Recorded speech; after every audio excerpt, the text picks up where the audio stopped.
Ice my We're cell block 4 and I'm Gusto. Take it or leave it. All right, guys. Let's get it started.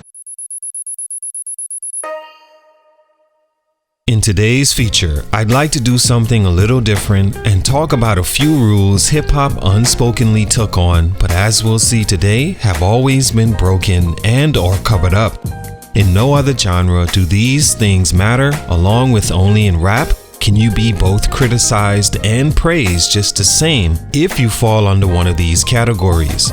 Since I can remember my first experiences as a fan of rap music, I learned and thought I understood one of the very first rules, that under no circumstance can another MC write your lyrics for you.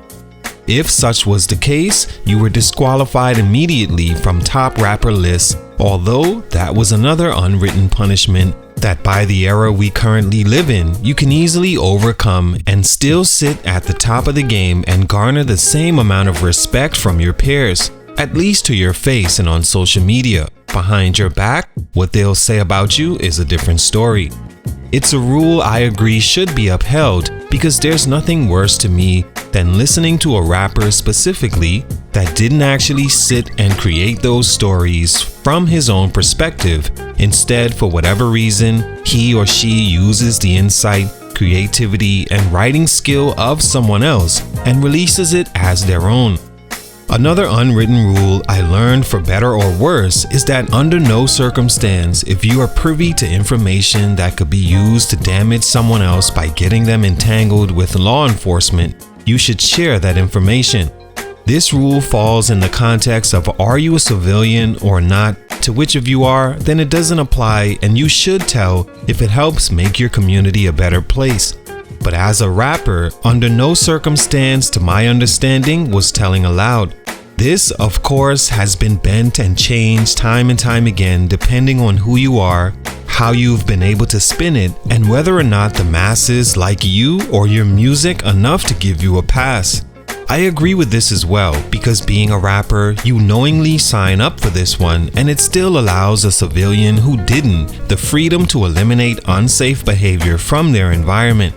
In 2022, it seems rapper after rapper break this rule to some extent, to the point it's as if it doesn't even matter anymore and you can still have a career. And then there's the fake tough guy. You know, the one that became tough after adulthood and screams at his phone angry at the other side, but you see them in person with a can of pepper spray by yourself and he, along with his 10 other friends, all run away without you being harmed. This one is annoying because again, when it comes to rap music, there's nothing worse than finding out a song you like isn't coming from a genuine place. In 2022 though, this artist can still be celebrated by fans who could care less if the demeanor is real. They just want to see the show. As if they're living through the artist or watching an action movie play out in real time. These unwritten rules, I think, distinguished hip-hop from other genres to a fault or not, but has become lost or fading over time, and you have what we have today, a sea of rappers that mostly sound, act, and dress the same in an era where you can no longer tell who is who. Let's talk about it. It's your boy JC Stunner Growth Music. Let's get it, man. Yes, man. This video is sponsored by Loops for Producers, the #1 site to get sounds for your production. Simply click the genre and product that catches your eye. On the product page, listen to the demos and choose the sound option you want to purchase. After purchase, you will receive the digital download to the email you provided. Unzip the file and drag and drop the sounds into your DAW. Let the creative juices flow. Loops for Producers, the #1 site for sounds. Take a minute to like, subscribe, and comment on who I should do next. Broken unwritten rule #1, ghostwriting.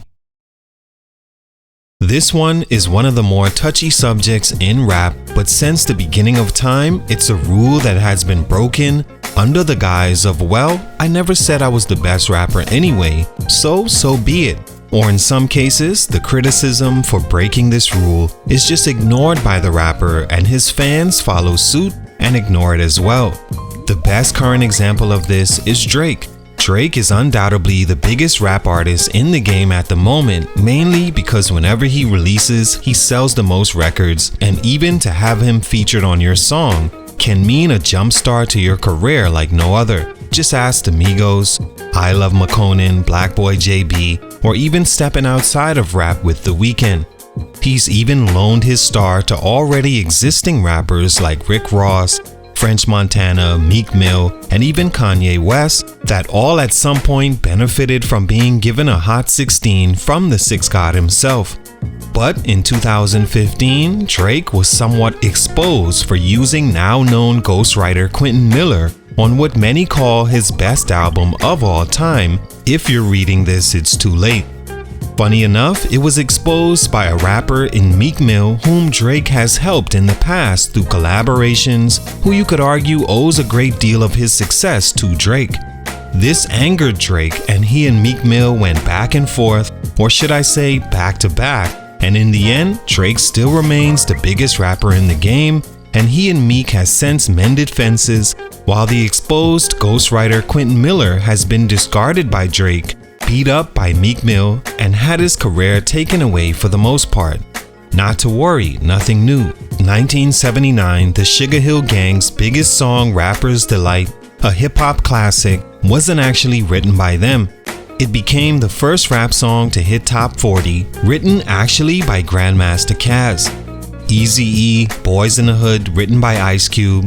Ghetto Boys, Mind Playing Tricks, entirely written by Scarface. Kanye West, Father Stretch My Hands, written by, of all people, Drake. I guess in return for Kanye writing one of his biggest songs, Find Your Love, in 2010. These to name a few. So-called rappers like P. Diddy, Dr. Dre, and more have made it known and get a pass for having ghostwriters almost every song, furthering the fact that in rap, when it comes to ghostwriting, it's a huge part of the game, used by just about everyone. When I heard Jay-Z didn't write Lucifer, I lost hope. Broken Unwritten Rule number 2, Snitching. Hey, I'm on that Hugh Hefner shit, man. If I ever was to have to go sit down 20, 25 years, the time they let you sit at home with your family, I'm bound to go get my mother breast dead. I'm bound to get my titty dead so I can do my 25-year have me some fun, man. I don't get tired, Kevin. Corvette. This rule is a touchy one because the line where snitching is drawn has become so vague and distorted that rappers can easily toe or move that line how they see fit, and depending on the artist, their music still becomes a success. Being a civilian, it really matters none to me, but when you sign up to be a rapper, I believe you sign up to abide by this unwritten rule and accept the consequences you've gotten yourself involved in if caught. It's only fair. For an artist like 6ix9ine, who's an admitted snitch and one seen in 4K telling about activities he's been involved in, even if it meant football jail numbers for his once gang, has to now live with an entire industry disowning him, but celebrating a guy like T.I., caught with a gun in the early 2000s along with his cousin Toot, agreed to cooperate by placing the blame on Toot, who was murdered during the trial, and T.I. went free, becoming one of the biggest rappers ever from the South and never really being held accountable by his peers. Most recently, the RICO case against Young Thug and Gunna.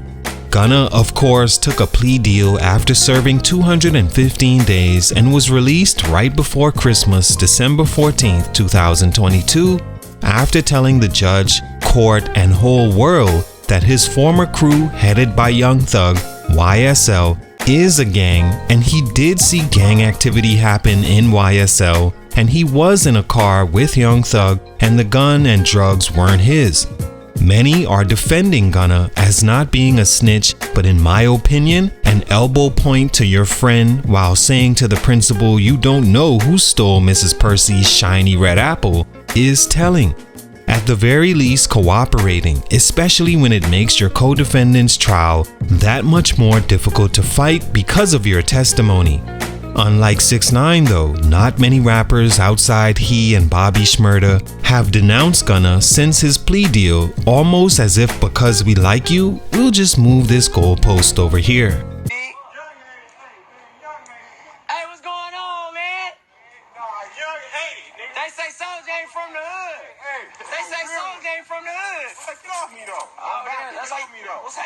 Broken unwritten rule number 3, the fake thug. To me, there's nothing more egregious than this. Yet, in this new era of this list, it matters the least. First off, being a rapper in theory shouldn't mean you have to be a thug. But when you portray that image in your music, appearance, and on social media, you should have to prove that was either who you were back then or who you are now, which would not be smart. So if you're not committed to accepting these consequences, please don't fool the fans and act tough. Half the time, we don't believe you anyway. Nevertheless, rappers have always been known for being CB4s for the most part, and nowadays record labels will pay you if you can portray this image almost like an actor flawlessly. Hip-hop has always been about competition, and in competition, there's a certain bravado used to intimidate opposing rappers that can mean elevating to a bigger platform in rap. Even to the point a former corrections officer can become one of the biggest rappers in the game at one point, even after lying about it at first before having to own it when the evidence was too thick. The fake thug image has become the norm in hip-hop and is an unwritten rule broken so many times that fans at this point can't even tell the difference who's real and who's fake. Right, dude! God, I just love that I don't give a damn hip-hop attitude. It's so real.